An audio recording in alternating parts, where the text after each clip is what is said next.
जय गुरुदेव। अब आप अधिक से अधिक समय ब्रह्मचारी जी के सानिध्य में व्यतीत करने लगे। पूर्व निर्धारित समय के अनुसार श्री आत्म प्रकाश जी ब्रह्मचारी ने इन्हें शक्तिपात दीक्षा देकर नित्य नियमित रूप से साधन में बैठने की आज्ञा दी। ये नित्य ही प्रातः सायं ब्रह्मचारी जी के निकट आसन बिछाकर बैठते थे, लेकिन क्रियाओं का विकास नहीं हुआ।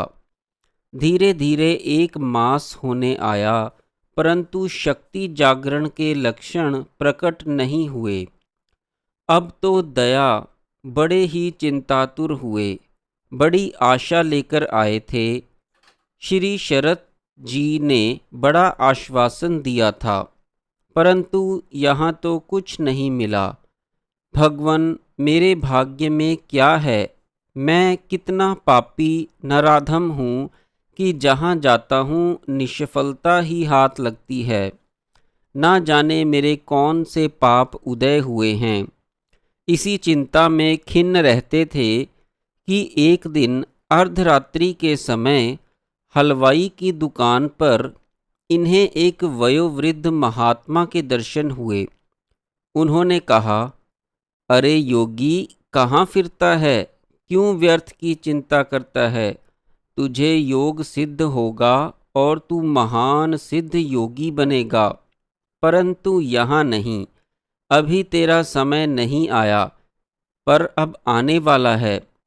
तू यहाँ से चला जा, अन्यत्र किसी योगी की खोज कर, वहीं तू सिद्ध योगी बनने का साधन पाएगा। यह कहते हुए महात्मा अंतर्ध्यान होते होते अपना परिचय दे गए कि मैं तेलंग स्वामी हूँ। तेलंग स्वामी भारत के बड़े सिद्ध महात्मा थे और काशी में विचरण करते हुए कभी कभी किसी भाग्यवान को ही दर्शन देते थे, क्योंकि उनका भौतिक शरीर विद्यमान नहीं था। इसके पश्चात दया को लगा कि अब यहाँ कुछ नहीं मिलेगा, अतः अधिक ठहरकर व्यर्थ समय नष्ट करना उचित ना होगा। बाबा के एक भक्त दक्षिण भारत कोचीन में रहा करते थे। बाबा तब उन्हीं के पास ठहरे हुए थे। दया ने उसी पते पर बाबा को पत्र लिखकर उन्हें संपूर्ण स्थिति से अवगत करा दिया। पत्र पाकर बाबा बड़े ही छटपटाए। भक्त से 100 रुपये लेकर शीघ्र काशी आ पहुँचे और दया को देखकर बड़े दुखी हुए। दया चिंता के मारे दुर्बल हो गए थे। बाबा इनका हाथ पकड़कर ब्रह्मचारी जी के पास ले गए और क्रुद्ध होकर बोले, तुम्हें कुछ नहीं आता था तो हमारे लड़के को रोककर क्यों रखा? इसका और अपना समय क्यों नष्ट किया? यह कितना स्वस्थ और सुंदर युवक था, जो अब इतना दुर्बल हो गया है कि पहचाना भी नहीं जाता। इस प्रकार बाबा अप्रसन्नता प्रकट करते दया को हाथ पकड़कर खींचते हुए वाराणसी स्टेशन पहुँचे और ऋषिकेश वापस लौट आए। ऋषिकेश आकर उदास मन श्री दया श्री शरत ब्रह्मचारी जी से मिलने गए। देखते ही बड़ी प्रसन्नता से उन्होंने इनका स्वागत किया, लेकिन इनको उदास देखकर बोले, कहो दया, कैसा रहा? अब तो तुम्हारा कार्य बन गया होगा। अनमने भाव से दया बोले, मेरे ऐसे भाग कहाँ, मैं तो बड़ा दुर्भागी हूँ। दया की यह मनस्थिति समझ श्री ब्रह्मचारी जी ने कहा, साहस क्यों छोड़ते हो दया? तू तो हिमालय में योग की ज्योति जगाएगा। तेरे द्वारा अनेकों व्यक्ति उपकृत होंगे और योग मार्ग को नई दिशा मिलेगी। यद्यपि तुम्हारी तपस्या महान है, तथापि वृक्ष पर फल मौसम में ही लगते हैं। उचित अवसर पर तुम्हारी ज्ञान ज्योति अवश्य प्रज्वलित होगी। हमारे गुरु महाराज बंगाल के फरीदपुर जिले में दासेर जंगल के निकट बिनोटिया ग्राम में निवास करते हैं। उनके द्वारा इस भारत में शक्तिपात दीक्षा पुनः आवृत्त हुई है। ब्रह्मचारी जी, आत्मप्रकाश जी और मैं उन्हीं के शिष्य हैं। निश्चय ही प्रतीत होता है कि तुम्हारे भाग्य में उन्हीं से उपकृत होना लिखा है। वहाँ जाने की तैयारी करो। शंकाओं को स्थान ना दो। भीरू और कायर मत बनो। भगवान शंकर पर आस्था और विश्वास रखो।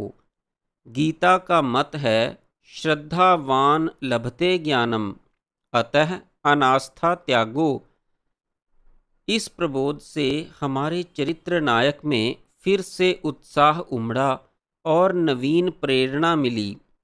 अवसर पाकर उन्होंने बाबा से श्री नारायण तीर्थ देव की महानता का वर्णन किया और बंगाल चलने का आग्रह करने लगे।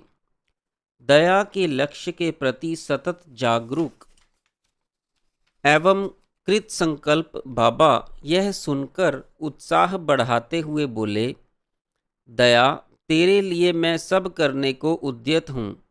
तू जहाँ कहेगा साथ चलूँगा और जो कहेगा वही करूँगा। जब तेरी इच्छा हो तभी चलना। प्रवास का प्रबंध कर लेता हूँ। बाबा ने अपने इस यात्रा की सूचना कुछ भक्तों को भेज दी और उनके भक्तों ने व्यय आदि की सब व्यवस्था कर दी। गुरु शिष्य इस यात्रा को निकल पड़े। ऋषिकेश से चलकर कुछ दिनों बिजनौर निवास किया। वहाँ बाबा के एक मित्र हरि मोहन मुखर्जी थे। उनके एक लड़का सुधी और एक चारुशीला नाम की पुत्री थी। मुखर्जी प्लानचिट जानते व करते भी थे। उनके पुत्र पुत्री आगंतुकों की बड़ी सेवा किया करते थे। दया से भी उनकी घनिष्ठता बढ़ती गई। चारुशीला दया जैसे सुंदर युवक को देखकर मुग्ध हो गई और इन्हें वरण करने का संकल्प कर लिया। चारुशीला ने अपना संकल्प दया पर भी स्पष्ट प्रकट कर दिया। दया आशंका एवं भयवश मौन रहे। चारुशीला इसे मौन सम्मति लक्षणम मानकर आश्वस्त हुई, पर तभी बाबा वहाँ से दया को लेकर आगे बढ़ गए।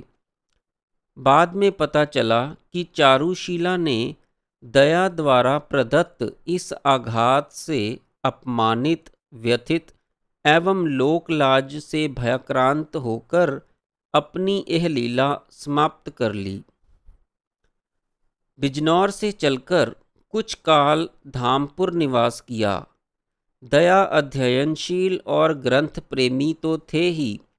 वहाँ पंडित परमानंद के सुपुत्र श्री काशीनाथ ने इन्हें आयुर्वेद की हस्तलिखित पुस्तक भास्करोदय दिखाई, जो इन्होंने 35 रुपये में मोल ले ली। दया 1909 से लेकर अब तक बराबर योगियों की खोज करते रहते थे। अतः स्वभाव ही बन गया था कि कहीं कोई योगी महात्मा सुनते तो उसके पास जाकर अपना समाधान चाहते। उस समय के प्रसिद्ध योगी श्री रमण महर्षि का नाम दया ने सुना था। मार्ग में चलते चलते उनका स्मरण हो आया और बाबा से मद्रास की ओर चलने का निवेदन किया। बाबा को तो योग सीखने की बात में कभी प्रतिवाद करना ही नहीं था, अतः उसी ओर चल पड़े। वहाँ पहुंचकर श्री रमण महर्षि के दर्शन वार्तालाप किया और 2 रात्रि उनके समीप निवास किया। उसी ओर से एक प्रसिद्ध संत श्री सिक्कल स्वामी भी रहते थे। ये उनके दर्शनों को जा पहुँचे। वे एक ऐसे जंगल में रहते थे जहाँ शेर अधिक रहा करते थे। उन स्वामी जी के आसपास शेर शेरनियों के समूह आ बैठते और क्रीड़ा करते, लेकिन स्वामी जी के दर्शनार्थ आने वाले किसी को भी हानि नहीं पहुंचाते थे। वे स्वामी जी के आसपास इस प्रकार विचरण करते मानो पालतू कुत्ते बिल्ली हों। सिक्कल स्वामी तो उन्हें डांट भी देते थे। दया ने यह दृश्य स्वयं भी देखा था। वहां से लौटते समय पौलूर ग्राम निवासी एक रंगरेज जाति के संत विठोबा के भी दर्शन किए और तब फिर अपने गंतव्य की ओर प्रस्थान किया।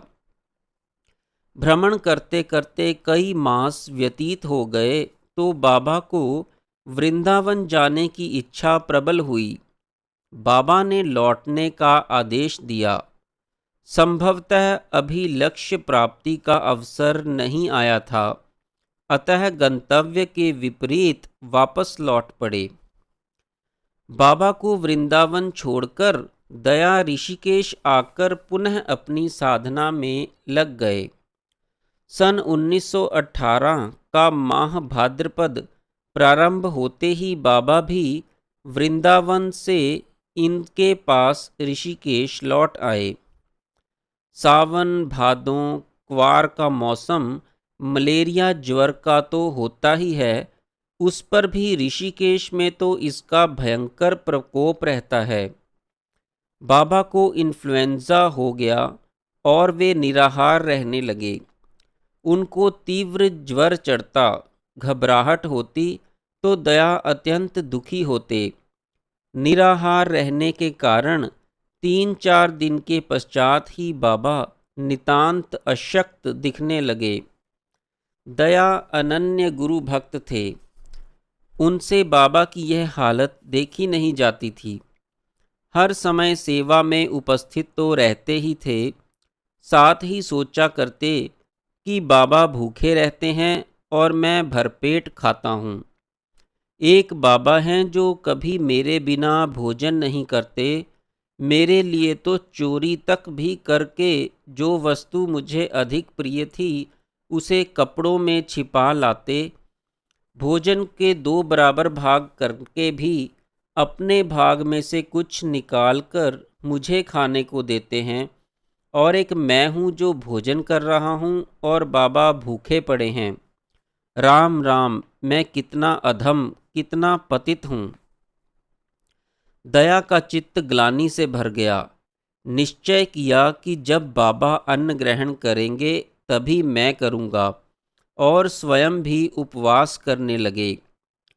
बाबा दवा नहीं लेते थे और प्रतिदिन ज्वर में भी गंगा स्नान का आग्रह करते थे, लेकिन दया उन्हें स्नान नहीं करने देते थे। संक्रमण हो दया को भी ज्वर आने लगा। गुरु शिष्य दोनों ही प्रतिश्याय ज्वर से पीड़ित हो निराहार रहने लगे। दवा को कोई नाम तथा काम नहीं। जब गुरु ही नहीं खाते तो शिष्य कैसे खाए। बाबा की गंगा स्नान की हठ बढ़ने लगी और वे दया को गालियां भी देने लगे। तू पापी है, नीच है, मुझे गंगा माता में स्नान नहीं करने देता। इसी संघर्ष में बाबा को 18 और इन्हें 11 दिन निराहार बीत गए। दया भी बहुत कमज़ोर हो चले थे, अतः सोचा कि बाबा मानते ही नहीं, दवा खाते नहीं, केवल गंगा स्नान की रट लगाते रहते हैं। लगता है कि मृत्यु निकट है, अतः मरना ही है तो चलो बाबा की इच्छा ही पूरी करें। दोनों गंगा में नहाते नहाते ही मर जाएं तो बड़ा अच्छा होगा। जैसे भगवान की इच्छा वैसा ही होगा। जय गुरुदेव।